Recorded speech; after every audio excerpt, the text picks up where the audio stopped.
Малата сала на Центарот за култура во Битола беше домакин на несекојдневен семинар. Имено во Битола деновиве престојува камерен оркестар од Кина, а пред заинтересираните битолчани тие ја презентираа својата традиционална музика, но и неколку традиционални музички инструменти на кои се музицира само во нивната земја. 我们这次是我们这个团队是来自中国的中央。 Сите оние делегати, сите оние луѓе кои што имаат таму и завршено, кои што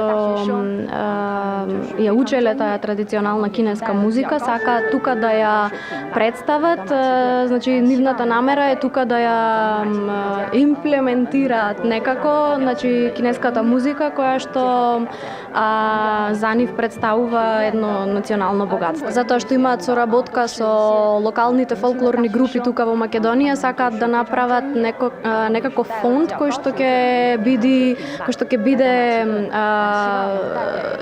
искористен за потребите и за размената на двете држави.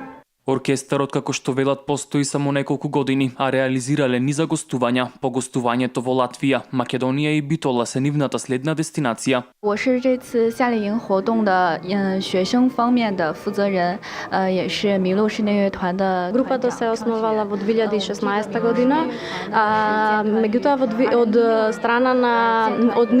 од наша страна и од страна на неколку композитори, 7 композитори кои што напишале музика за она што за почетокот, за да можеме да ги изведеме овие дела. Посебно во 2017 бевме и Латвија, исто таму изведовме 2 дела, а посебна привилегија и чест е да настапуваме и тука во Македонија. Покрај кинеската култура и музика, на гостите им беа презентирани и македонските традиционални песни и игри, како и оние кои се карактеристични за Битола и регионот.